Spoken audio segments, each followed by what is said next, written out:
Emily Harris had worked as an executive assistant at Rowan Industries for almost 3 years. She was efficient, organized, and always managed to stay a step ahead of everyone around her. The fast-paced corporate world never intimidated her, though sometimes the long hours left her exhausted. She was known as the quiet backbone of the office, the one who handled details others overlooked. What no one knew, however, was how her relationship with the CEO had slowly evolved into something deeper than either of them expected. Ryan Cole, the 38-year-old CEO of Rowan Industries, had a reputation for being sharp, decisive, and sometimes intimidating. He had built the company into one of the most successful firms in the city. While most employees only saw his professional side, Emily had come to know a different version of him. The one who let his guard down after late meetings, the one who occasionally forgot his own lunch and needed someone to remind him to eat, the one who was far more human than his polished exterior suggested. Their story began quietly. At first, Emily was simply doing her job, scheduling his flights, preparing his reports, managing his calendar so meticulously that Ryan once joked she knew his life better than he did. But little by little, their conversations stretched beyond business. A late-night meeting would end with him asking about her family. A rushed lunch would turn into them laughing over sandwiches in his office. He would share details about the stress of leadership, and she would listen, offering thoughtful words that stayed with him long after. Neither of them set out to form a bond. But it happened naturally, like two parallel lines that suddenly bent toward each other. Ryan admired Emily's resilience, her intelligence, and the calm way she handled pressure. Emily, on the other hand, began to see Ryan as more than her boss. Beneath his confident exterior, there was a man who carried the weight of hundreds of employees on his shoulders, who sometimes stayed at the office late because going home to an empty penthouse felt lonelier than endless paperwork. One rainy evening in December, their connection became undeniable. The storm had trapped them both in the office longer than usual. Most of the staff had gone home early, but Ryan and Emily stayed behind to finalize an important deal. When the thunder rattled the windows, the power flickered, and the office fell silent except for the hum of emergency lights. Emily looked up from the stack of papers she was sorting and saw Ryan staring at the storm outside his window. For a moment, he didn't look like a powerful CEO. He looked like a man lost in thought, carrying something he didn't want to admit. She hesitated but finally asked softly, "You okay?" He turned to her, a faint smile tugging at his lips. "I'm fine. Just thinking. Sometimes I wonder what all of this is for. The long hours, the endless meetings. Does it ever stop?" His honesty surprised her. Usually he was so composed, so sure of himself. She closed the file in front of her and leaned back. "I don't think it ever stops, but maybe it's not supposed to. Maybe the point isn't to finish, but to keep moving forward. At least that's how I try to see it." Ryan studied her for a long moment, then chuckled.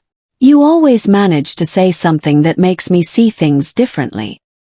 His voice was softer now, and the storm outside seemed to fade into the background.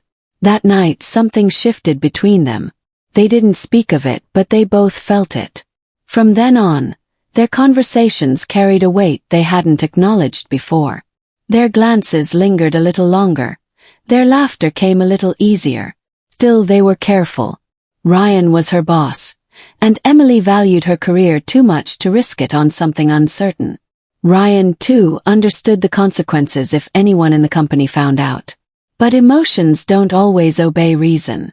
One spring evening, after a long day of back-to-back meetings, Ryan asked if Emily wanted to join him for dinner.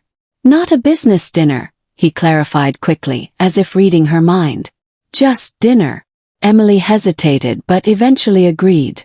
They ended up in a small Italian restaurant on the edge of the city, far away from the glass towers and corporate boardrooms. For the first time they spoke freely, not as CEO and assistant, but as two people who had found comfort in each other's company. He told her about his childhood, how his father had pushed him to succeed, how he had rarely taken breaks because he feared being seen as weak. She told him about her dream of becoming a writer, a dream she had quietly placed on hold when life became too demanding. They shared stories over pasta and candlelight, and by the end of the night, their connection was undeniable. Weeks turned into months, and their secret dinners became more frequent. They never showed their closeness at the office, maintaining professionalism at all times. But outside those walls, they allowed themselves to enjoy the simple things, walking through the park, sharing coffee in quiet cafes, talking about everything from books to dreams for the future. Emily found herself falling for him, not because he was powerful or wealthy, but because he saw her in a way no one else did. Ryan found himself depending on her not just for work, but for balance, for the kind of support he never realized he needed. But secrets are hard to keep forever. One evening, as Emily was leaving his office later than usual, she noticed two colleagues watching her with curious eyes. Rumors began to swirl, though no one had proof.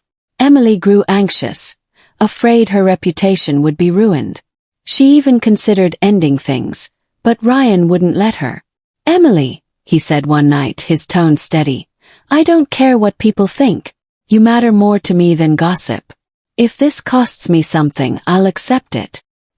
His words made her heart ache, but they also gave her strength. Still, they agreed to be cautious. For months, they lived in the quiet balance of hidden affection, never letting the world see what they shared. And yet, despite the secrecy, their bond only grew stronger. Ryan encouraged Emily to start writing again, even gifting her a leather-bound journal for her birthday. Emily reminded Ryan to take breaks, to breathe, to remember he wasn't alone.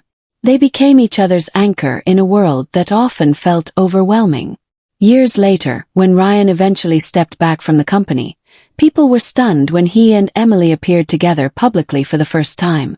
By then, their love was steady and undeniable, built not on grand gestures but on countless quiet moments no one else had seen.